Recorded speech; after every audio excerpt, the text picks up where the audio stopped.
Hey, everybody. Look who's here with me today. Rory Gibson, Michael Corinthos at General Hospital. So great to see you. And first of all, kudos to doing a tremendous job in this role. It's been really amazing to watch. The fans and the audience have taken to this recast very quickly, which I've written about is not the norm. And you've been a recast before, even before this on Y&R. So what has it been like coming into this role and seeing the fan reaction to it for you? I mean, it's been really incredible, and it was really unexpected too.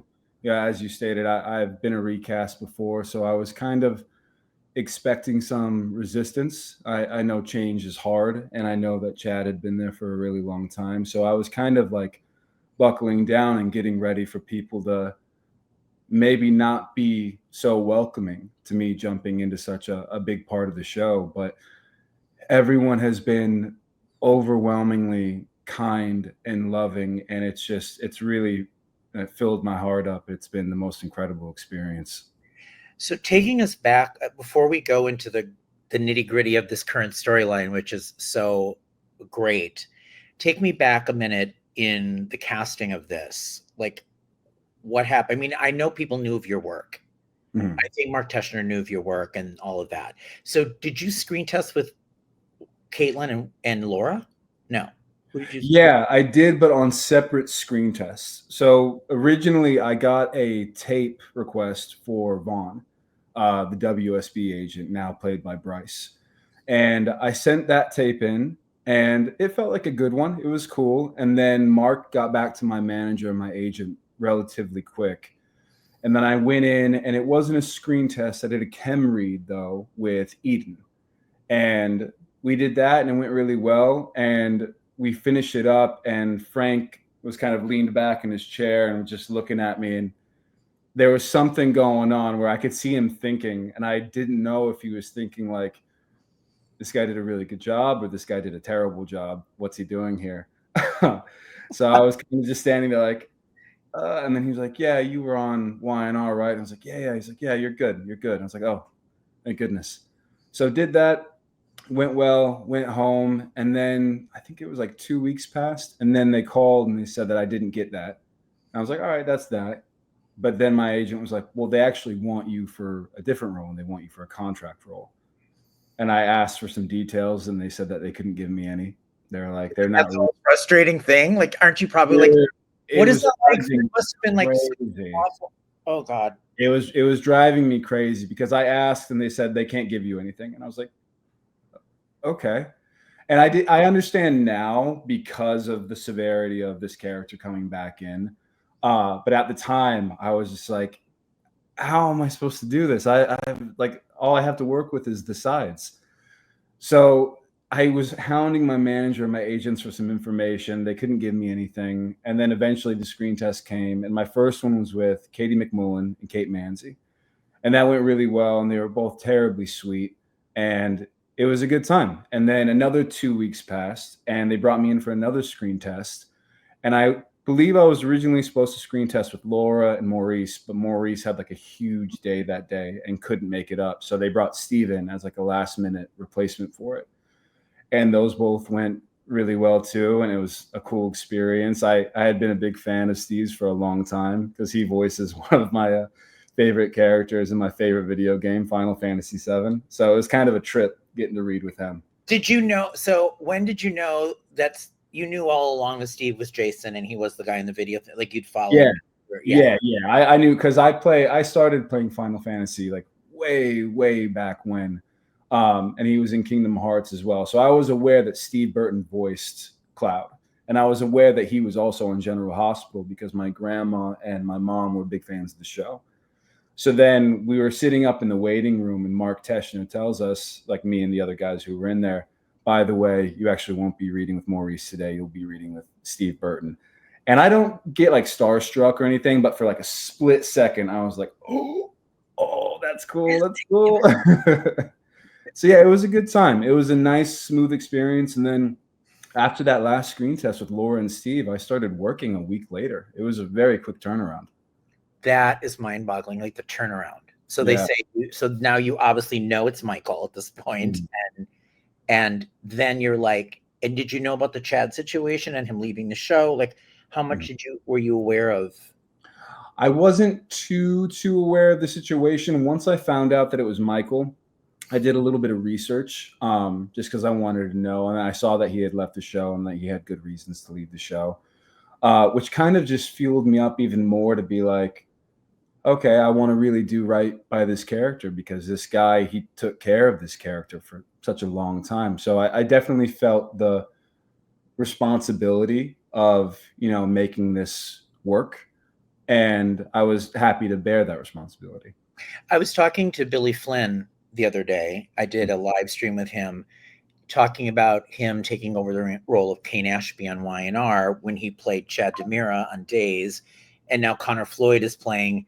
Connor, is everybody's flipping roles, and he basically said, these roles aren't ours. These are not our roles. We're there to serve. We're there for a time playing the role. So it's not like you own the role. It could be, right? Yeah. You know what I mean? When you came in, this was the greatest thing ever. Everybody was just, yay, go, yay. I mean, the way that he came in the nurse's ball, and that was your first on-screen episode. What did you think of the setup? That was a pretty great setup to have. Yeah, it was cool. And it was interesting having my first scene be with essentially the entirety of the cast. It was a nice kind of way to get thrown into it. And yeah, I got to meet everyone right away. It's not like I came in and it was like kind of this slow burn, get to know you type thing, which I think honestly might have helped with the reception that I did end up getting. It's because I came in and stuff was just already happening right from the get-go. It didn't take any kind of build up. It's like the very first thing I do is take my son back from his mother, and it's this huge dramatic situation. So coming in with the bang, I was really, really grateful that was my first scene. It was very cool. And how was Maurice to work with? Now, Maurice was not initially nice to Chad, so I hope he was nice to you. Yeah. My question is, was he nice to you? He was. It was the first couple days, I think, and I've talked to Maurice about this because I did his podcast recently. Him and Chad were really close. So I think the first day or so, it was a bit of an adjustment for him. And he was just but he was totally polite. He was totally kind. But we didn't have a lot of scenes together for my first couple weeks there, honestly. We were around each other, and, he always gave me a big hug in the hallway. So he was terribly kind to me, but we didn't get a chance to really act together. So he was kind of the last person that I got to really build a connection with. But then once we got to those scenes where we did have to be tight, it just felt like the easiest thing in the world. And once we had a little bit of one-on-one time on set, the conversation flowed super easy. And I really, really love Mo. He's such a cool guy. He's something about him. He's such this intense kind of figure, but when you're with him, you're just so willing to share and be yourself. And I really, really appreciate that about him. So yeah, nothing but love between me and Mo. There's a really great quality that you have that I watched through this whole through line so far. And I think they knew this. There's so much your eyes are very express.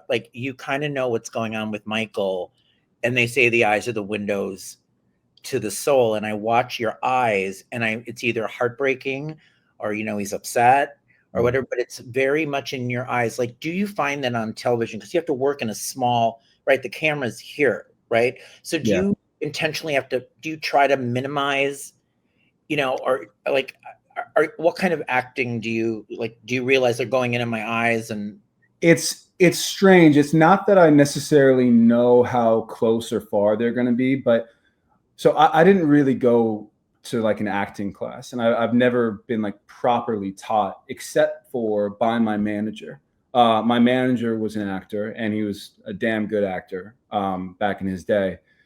And he found me when I was first getting started, and I had no idea what I was doing. Can you say who that is? His name is John Simmons, and he's been with me the whole ride. Him and his co-manager Peter Smith, and they've just been they changed my life. They really have, because when I found that, or when they found me rather, I had no idea what I was doing, and he really taught me how to act for the camera. He made me read all the books. He made me jump on like the Michael Caine YouTube tutorials where they talk about stuff like that with the eyes, how like in theater you could be a little bit more free with it. In film, you see everything, it's all on you, so you don't want to blink too much. You want to make sure that you're always focused on the eye that is closer to the camera, and if you blink too much, you kind of take away from being able to find that emotion in the eyes, because it's constantly being taken away from you. So that's all from him, honestly. I learned all that from him. So just like really, really having the conviction to lock in that moment and just let it happen, whatever that may be. I really feel that from you as an actor, and I'm so impressed with it. And I think another one that does that is Steve. Yeah, Steve locks in hard. Locks in, and and from where he started years ago to the fine actor that he is now. You know, he's been a fine actor for a long time. I think now it's like the culmination of he's just so locked in. Yeah. There. It's like pretty amazing. So you end up in this story with Katie McMullen, and it is so awful and insane and wild and like gut-wrenching. People are throwing things at the TV, and they're all on Michael's side. This was revealed. Yep, indeed. She is gaslighting Sasha and Michael, and it's absolutely horrific. And this was the nice, sweet girl, supposedly. What has it been like for Michael as he's taking this all in and working with Caitlin in the scenes as a scene partner? Well, on the Michael side of things, because I believe where we're at now, it's like he doesn't know what's happening. He's not sure what to believe or what's going on, but he knows that Willow is in a very unstable, unsafe place. And in his mind, he just can't come to terms with, you know, trusting her around the kids. And, you know, if he knew this, he would kind of double down on that. He doesn't, though. So we'll see what happens there. As far as it goes with working with Katie, though, I cannot speak highly enough about her. She's just one, as an actress, incredible. Just the work that I've seen her do, and I've had the privilege of being face to face with her while she's doing it.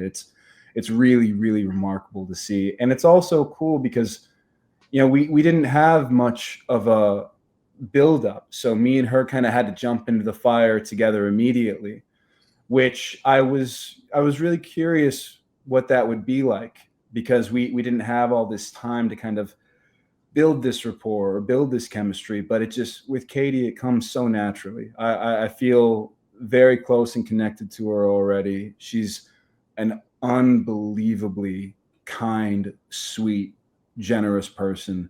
And yeah, I'm extremely grateful to call her a scene partner. Michael wants to delay the visitation hearing. He wants to further delay it.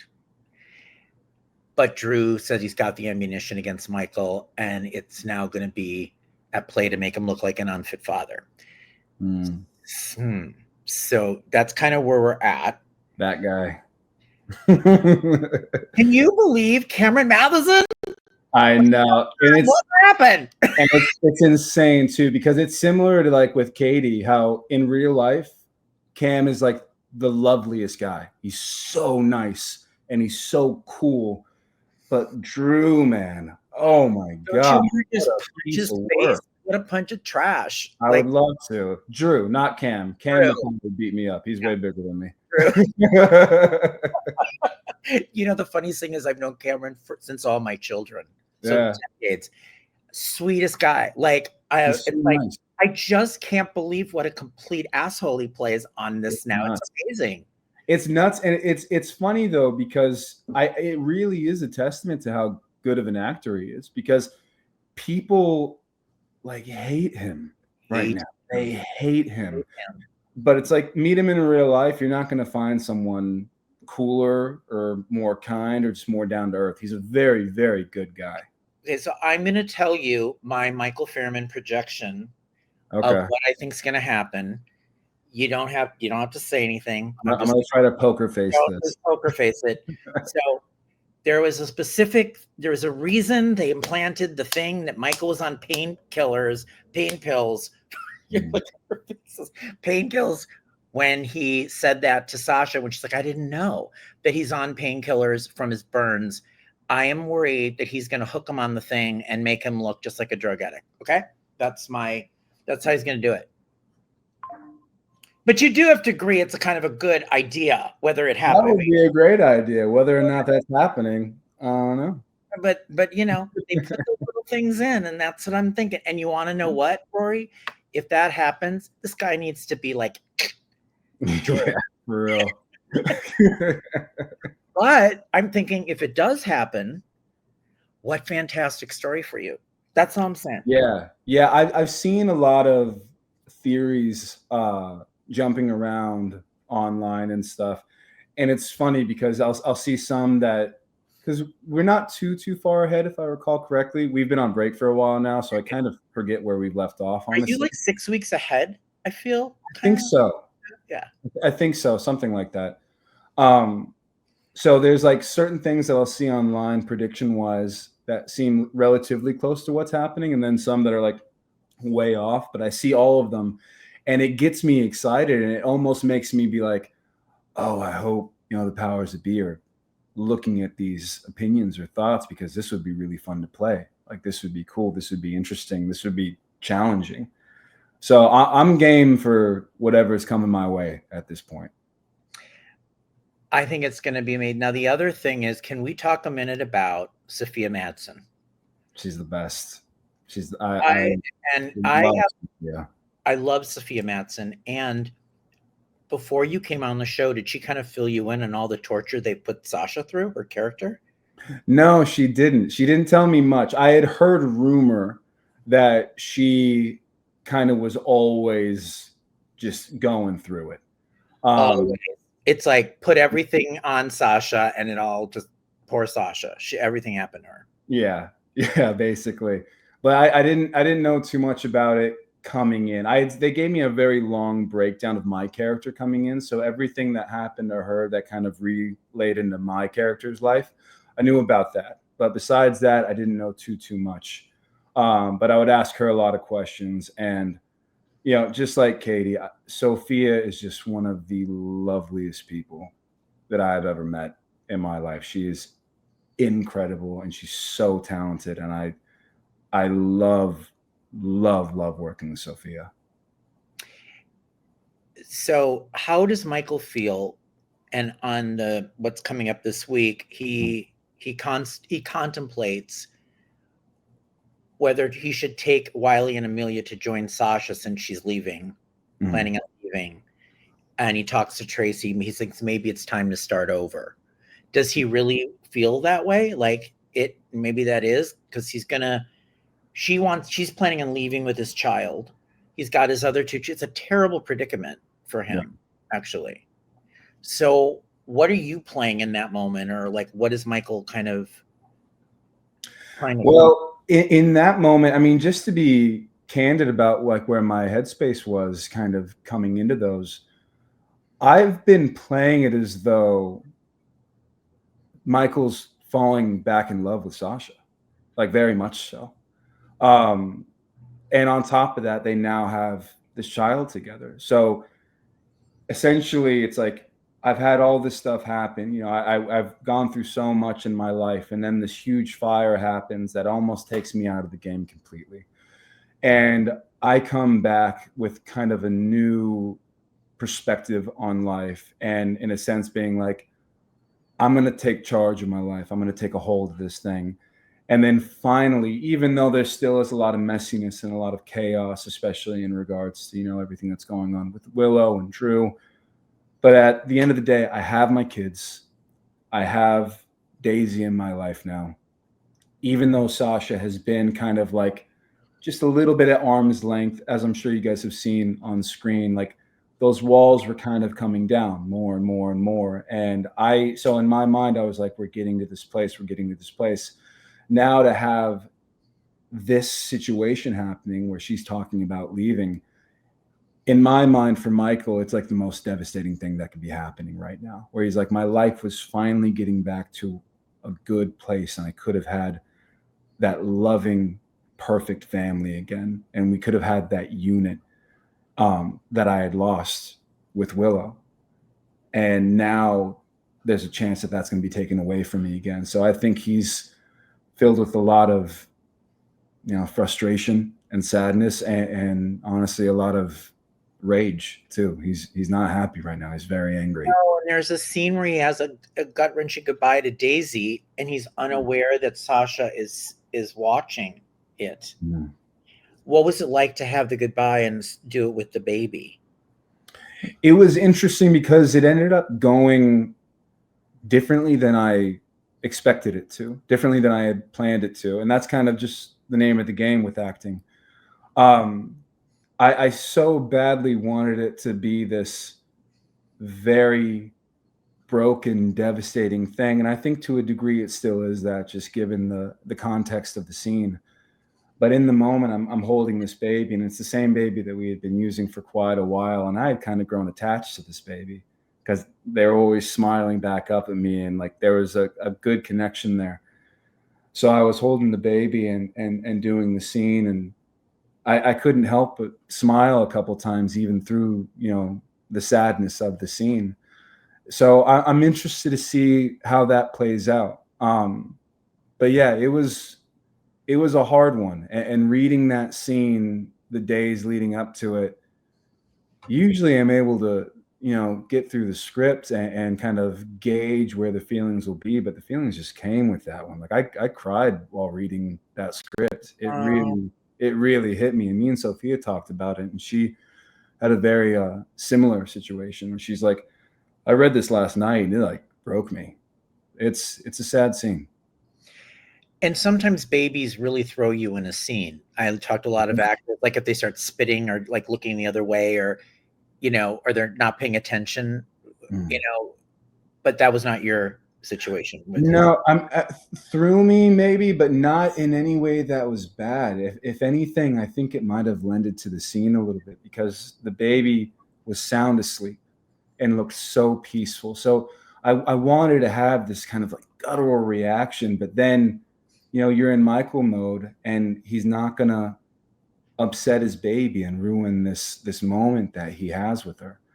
So in my mind, it really did lend to the scene, because she was just so quiet and peaceful, and was just this perfect little angel. And I just held her, and we had that moment, and it was really nice. It was really, really nice. It put me in kind of an interesting headspace for the remainder of the day too.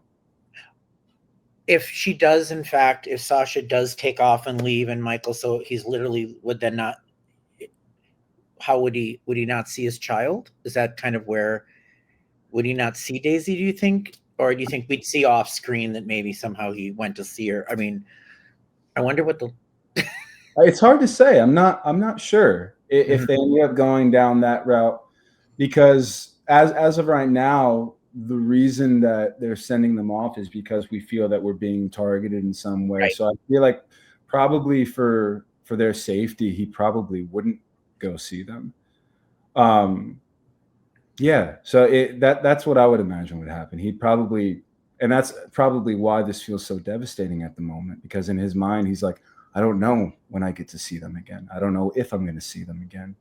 So I think that's adding to the severity of the situation. There's so many layers to this, and that the fans, we're going back to what they talk about, they truly believe at heart Drew is really Shiloh, that we're still going to find that out. And if that happens, that's going to be even a bigger, like if we finally get a reveal, I don't know what. That would be nuts. It'd be nuts. And Michael would be like, I got to get everyone away from everybody, because this guy. Yeah. I didn't know too much about Shiloh until we were coming up to the court scenes, when I am kind of like having my testimony. I'm talking about Willow being in Dawn of Day.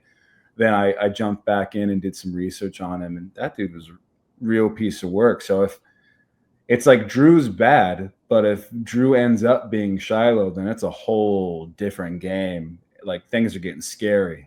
And fans are predicting, and people are predicting, and I have another question for you. Do you think Michael still loves Willow also at the core? Because at times people are like, is this all just going to be a giant mess for 3 years, and then eventually they find their way back for each other? Do you ever see a way they can find their way back? I think there's a very real possibility. I mean, even though the things that they're going through are insane and, it seems like they're only getting pushed further and further apart, I can't play the scenes the way that they should be played without realizing that there's love there. There just has to be. They've spent too much time together. They share too many memories. They share too much love. And he knows at her core who she once was. So whenever I go into those really intense scenes with Katie, I always keep that in mind, where it's just like, hey, like you once really, truly, deeply loved this person. That's not going to go away no matter what happens. Like that it's a human reaction. Like you're going to hold on to that forever, regardless of what they do. You can be mad at them. You can be upset at them. Your dynamics and relationship can change. But in a sense, that love will always be there. They've really set the story up, I think, General Hospital. There's a lot of tentacles in this story. Yeah. All of this. So I see this going, this can just go for quite a while. I mean, at this point, I talk to the girls about it all the time. I'm like, I don't know what's going to happen. I have no idea. I am just as curious as everyone else, especially right now because we're on our summer break. So we've had a couple weeks off. We have a couple more weeks off. So we haven't gotten any scripts. So I'm like, what's happening? I'm so eager to get back into work, just not only to see everyone and get back to work, but also because I want to know what's happening in the story. I am eager. How does it work, Rory? Do you just get, I heard you could just get your scenes, or do you get the script? I heard you guys only got your scenes. Yeah. Which is a week in advance, we get our scenes. So you just get Michael's scenes, and they go, here are your scenes. Yep. Which it's funny because I used to, when I first started and we were only getting those, I was expecting to get the full script. And part of me was tempted to even ask, like, hey, can I get the full script? But, my character isn't supposed to know all these things. And I think it's a good move by production, honestly, because then it keeps things very exciting and new and fresh. So when something does finally come around and you do have to kind of like bear the knowledge of things that have been happening that you weren't necessarily aware of, it's a lot more fresh in your mind. So I've grown to really appreciate the fact that we're only getting our scenes. So you mentioned to me family members are big fans of General Hospital. Mm-hmm. Tell me the reaction when you told them, I am Michael Corinthos on General Hospital. It was an interesting one for sure. My mom dabbled, so she was a fan, and she had a big crush on Steve, of course, as I'm sure everyone did, as everybody does, as one does. Yeah. So she was really excited for me, like the typical mother excitement. My grandma, though, was like a huge diehard GH fan. And I had told her that I had gone out for it, but I hadn't told her who it was because I didn't really know until I actually booked it. So then I booked it and I kind of kept it hush hush for a second, and then finally told her, and I was like, yeah, I'm playing Michael. And we had like this big long talk, and she was so stoked. And then once we got to the end of the call, I think she thought she had hung up already, but she didn't. And I heard her yell out to my uncle in the background, like, he's Michael Corinthos. Oh my gosh. And I just started cracking up, and I hung up the phone. I was like, oh, that was perfect. So they were very excited. What about your lady love? What is she? Is she excited that you're Michael? Oh yeah. Yeah, she was pumped. She wasn't as familiar with GH. Her family didn't watch too many soaps. But she had gotten familiar with most of them just during my time on Y&R. So once I booked this, she was just over the moon, excited for me. She was very proud, and it was a really nice moment. Was such a nice dinner afterwards. I was so happy. I cannot tell you how happy I was for you that you got this. I know how hard you work. I know that you've had something. I really wanted this for you.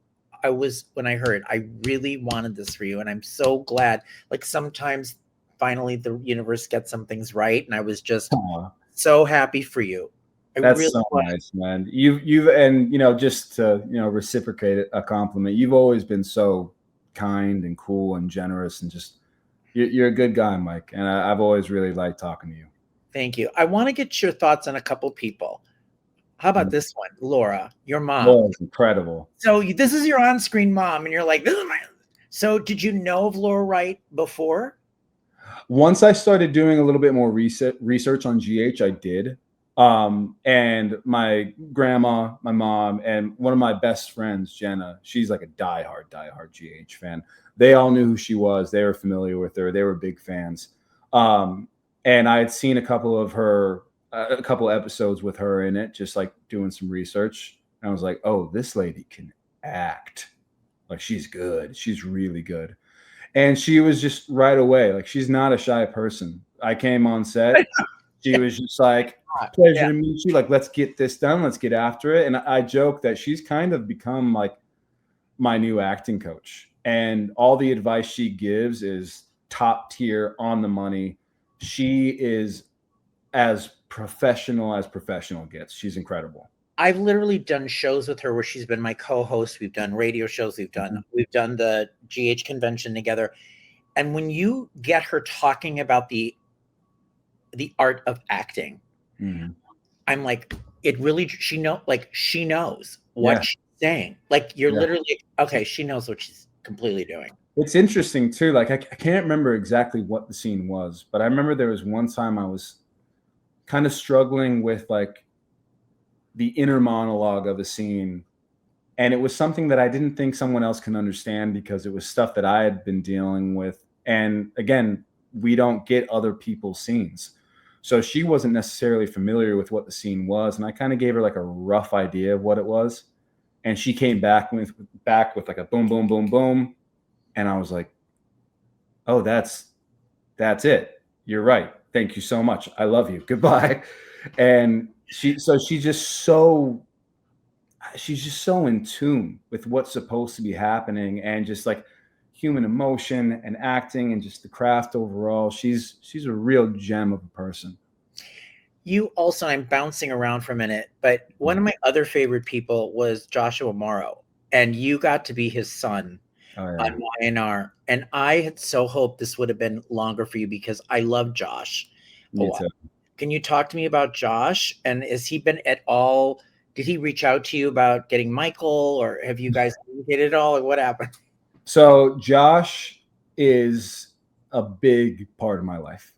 Even still, when I first got on it was interesting because when I got on YNR, even just in my screen test, it was one of those weird things where I was like, I feel like this guy is going to be in my life for a while. Like there was some kind of connection there. So even since I've left the show, me, him, and his son Crew, we go see a movie once a month, every month, basically. I still see Josh all the time. I text him for advice. I text him just to say hi. We're very, very close. And I told him about GH in person, actually, before anyone else knew, because I knew I could trust him to kind of keep it on the DL. Me, him, Crew, and my fiance all went to go see a movie. I can't remember what movie we went and saw. And I let him know that he was like, what's going on, man? What's new? Like, what's happened in the past month? I was like, oh, well, I'm working again. And he was like, what's the job? And I told him, and I could just see it was like a bittersweet moment for him because he was like, I'm so happy for you, man. But he's like, he's like, I'm so happy, but he's like, I'm also so sad that you're like not going to be like acting with me anymore. And I was like, I know, man. I get what you're saying. But he was overall just really, really stoked for me. My favorite person, one of my favorite people over there. He's like the MVP of that show. He's like the man. He's like, and I'm so fortunate that I've had a wonderful, wonderful relationship with him over the years. He's always been there for me. He's an amazing guy. Do you miss the people YNR? Do you feel like you didn't? I just feel like you didn't get the chance to kind of strut your stuff on that show. Yeah. Yeah, I feel pretty similarly. I think it was in a weird conglomeration of things that were kind of out of a lot of people's control of what actually went down over there. But I cannot speak highly enough of everyone over there. There's not one bad thing I could say about a single person over at that production. A lot of those people over there are big parts of my life now. Josh is a big part of my life. He's like a second dad to me. Kate Fairbanks is one of my best friends in this world. Me and Connor have been boys for a long time. Everyone over there is incredible, and I wish them nothing but the best. And I hope I get to see them soon. And Sharon. Sharon is awesome. Sharon, she's so awesome, and she's so like unknowingly funny. Like I feel like people don't know how funny she is. She's so funny. She's incredible. I love Sharon. I haven't seen her in a long time. She was just such a sweet person. Listen, I think it's pretty cool that on YNR your parents were Sharon Case and Joshua Morrow, and on GH it's Maurice, Laura, and kind of Steve. Because history of Steve and Michael. Like Michael to me was always Steve helped Michael grow up. Yeah. Jason. Yeah, that was a big thing that I was kind of trying to figure out when I first came into the show. It was like, okay, this is an interesting dynamic because like Mo's my dad, but he's not my dad. Steve's not my dad, but he's kind of my dad. So it was like, it was interesting to see how it played out, but I got to a place where I was like, I'll let the dialogue do its thing, and then I'll just let whatever the chemistry is kind of take it to where it needs to go. And I think it worked out really nicely. I feel a real genuine closeness with both of those guys. There's moments where with Jason, if he gives Michael a hug or they talk or they have advice, you see it in Jason's eyes that he loves Michael. That was like he really was his dad. Dude, he got me the other day. I think this episode came out. It was when I'm kind of having that little mini monologue to him about not knowing when I'm going to see Sasha and Daisy again. And, I got, when I was having like kind of the aside and I wasn't looking at him, I was looking off into the distance. I felt the emotions happening and stuff. And then I wanted to reel it back in and kind of like harden up a little bit. And then I start talking to him face to face, and he's just so locked in, and you could just feel like the care that he was giving my character. And then also he just has these incredibly sharp crystal blue eyes that are glimmering with just a hint of like, I'm not gonna cry, but it's there. And then that got me, man.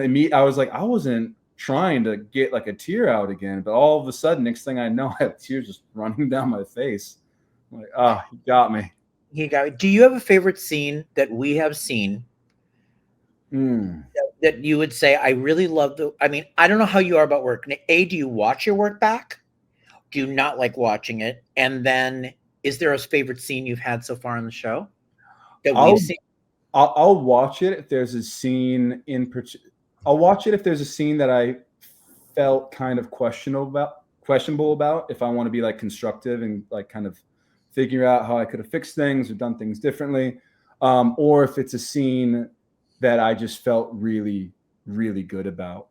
And it's funny though, because sometimes the scenes that you feel really good about, you go and watch them and you're like, oh, that wasn't nearly as good as I thought it went. But there's a couple different ones. There's not one in particular. It's kind of, I feel like I have one with each person. Like I really, really loved the big fight with me and Katie. And I believe it was the Quartermain living room. I liked that one. We were so just like locked into this moment together. It felt real for a second. And then, they called cut on that one. We both kind of shook it off and then gave each other a big hug. And it was like, all right, I'll see you in a second. Like, go cool down. You get one take or they let you do it again? I think that was one take. Yeah. That one. And then the birth scene in the courtroom with Sophia was just because that one was really interesting because me and Sophia had only spent a little bit of time together. up until that point. We had only had, I think, like 2 scenes together. So we had to have this very intimate moment with each other. So I was curious how it was going to go down, but she's just so talented and lovely and willing to give it all in the scene that it felt real for a minute there. So I think if I had to just choose 2, those 2 are probably in the top right now. Only in soap operas would they be in the witness stand and the testament. You go break your water breaks, you go to the floor, and the woman that's you're opposing in the courtroom is delivering the. Yeah, it was. I was stoked on it though, because it was the first time I got to have like a big soapy moment. I was like, "This is incredible. This is what I came here for. This is it." Talk to me about, were you intimidated at all with Jane Elliott? So it's she is such like a firecracker and so cool and on it and such a pro and just so talented. And I've never seen someone so relaxed but like ready to fight and get after it on set, because this is what she does. Like she's it. I wasn't as intimidated as I was excited. I was really, really excited to get in there with her. Because the first couple scenes we have together, it's kind of like, we don't talk to each other too much. We're in the same room together. I say maybe a word or so to her. But then the one coming up is when the first time me and her really lock in and have a one-on-one, and it was incredible. It was incredible. And I think she brought out the best in me in that situation, just because I knew what I was coming into in that scene. And I was like, this is Jane. Like, she's a pro. She's incredible. I have to nail this. Like, I got to come in and like crush this. So I prepared for that scene like over and over and over and over. And I remember being really happy with it. Did your fiance play Tracy when you were doing lines? She reads all my lines with me. But she was Tracy in the lead up. It's cool too, because my fiance, she watches all the episodes every day, and Tracy's her favorite character. She loves Tracy. She's just so cool and like with it, and like she calls her like a gangster. She's just so badass. She just gets after it. Like, she's not afraid of anyone. When you walked in the room and said, "Hi, I'm Rory Gibson. I'm the new Mike," or how did you meet her? And did she go, "You're the new Michael"? Was she nice? She was nice to me. Yeah. I think I met her during dry blocking. So like in the morning when everyone gets there, you do like a light rehearsal to figure out kind of the motions of everything. And I think she had a scene in the same set that I did. And I just finished my dry blocking and she was coming in to do hers.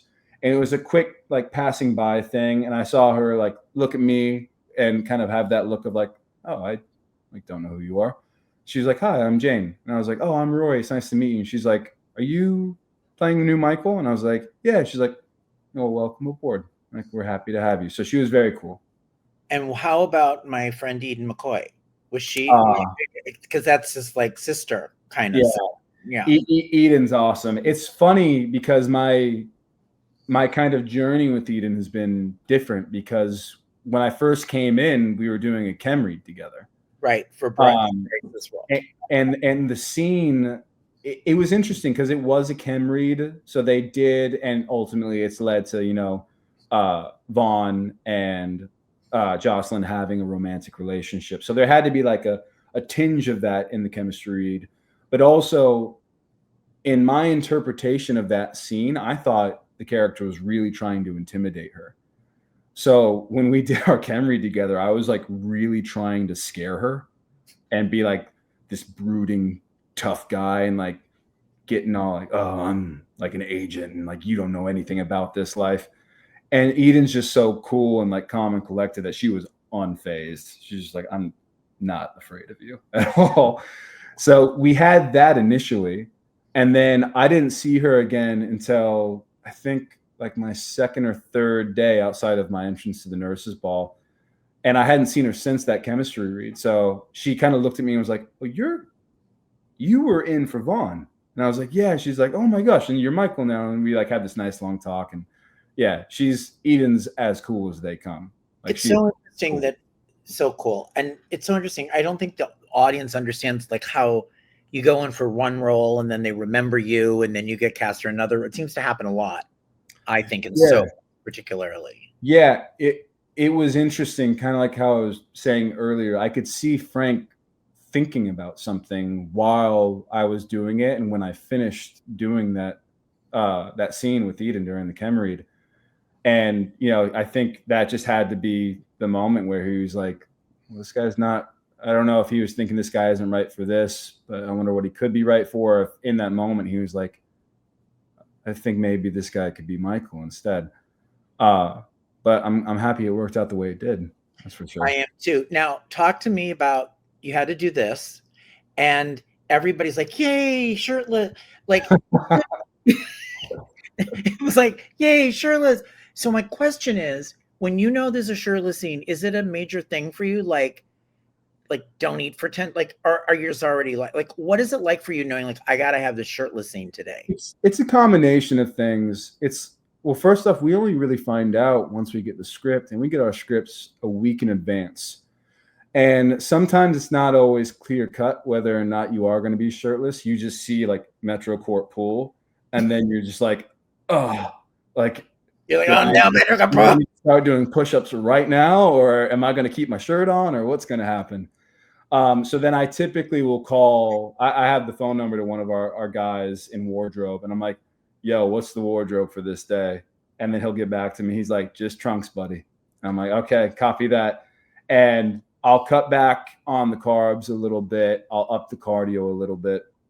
But besides that, I try to stay in as good of shape as I can to like a healthy degree. I'm not trying to like, destroy myself in the gym or anything.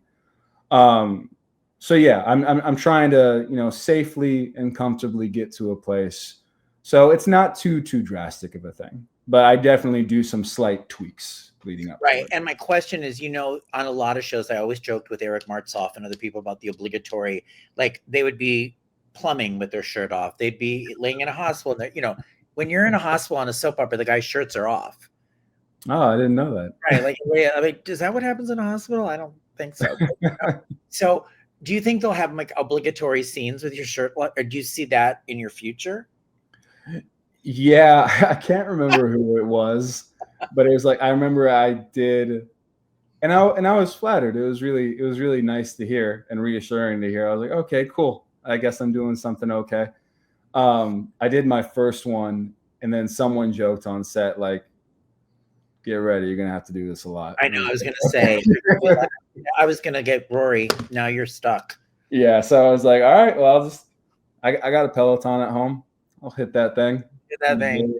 Yeah. There's so much that goes into acting, isn't it? Interesting. Like for an actor, I think people don't like keeping in shape. There's so much to deal with.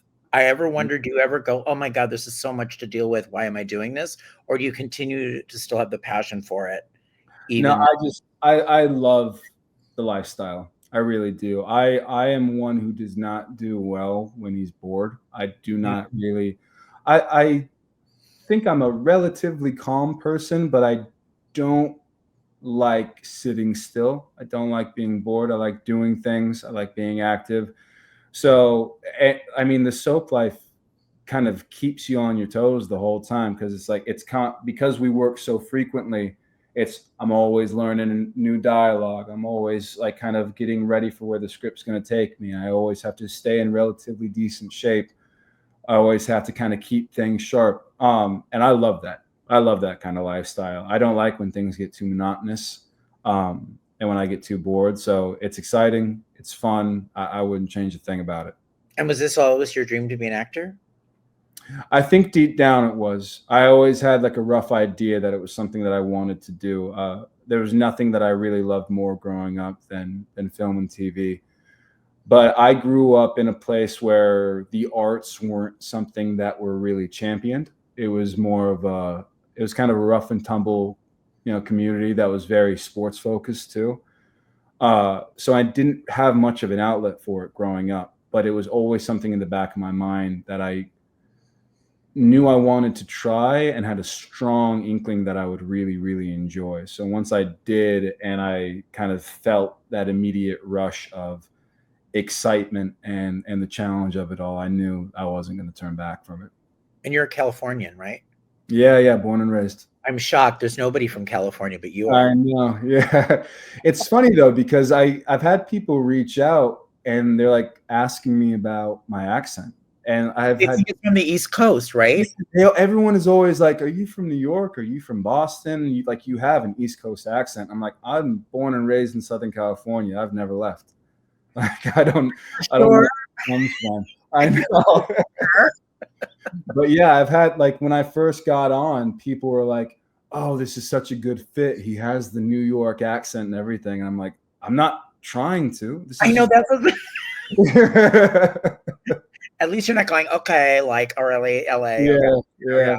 I mean, no, I know that's so funny because I was thinking I know you're from California, but I could see where they'd be like, oh, he's got like a East Coast vibe thing going on. I've heard that too, that it's not just the accent, it's the vibe. And all the people I know from the East Coast are lovely, so I appreciate that. As we wrap up, if in a broad tease, what would you say to look forward from Michael? Is he going to be okay? I'm worried. I'm worried. Jeez. I'm very worried. I would say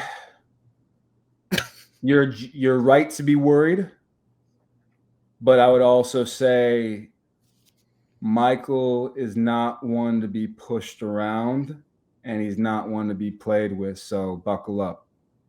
Okay. Yeah. Because we don't want a doofus Michael. We need a Michael, because there's nothing worse than a doofus guy. Don't worry, you're not getting a doofus Michael. You're getting. I'm trying to bring some power into this bad boy. All right.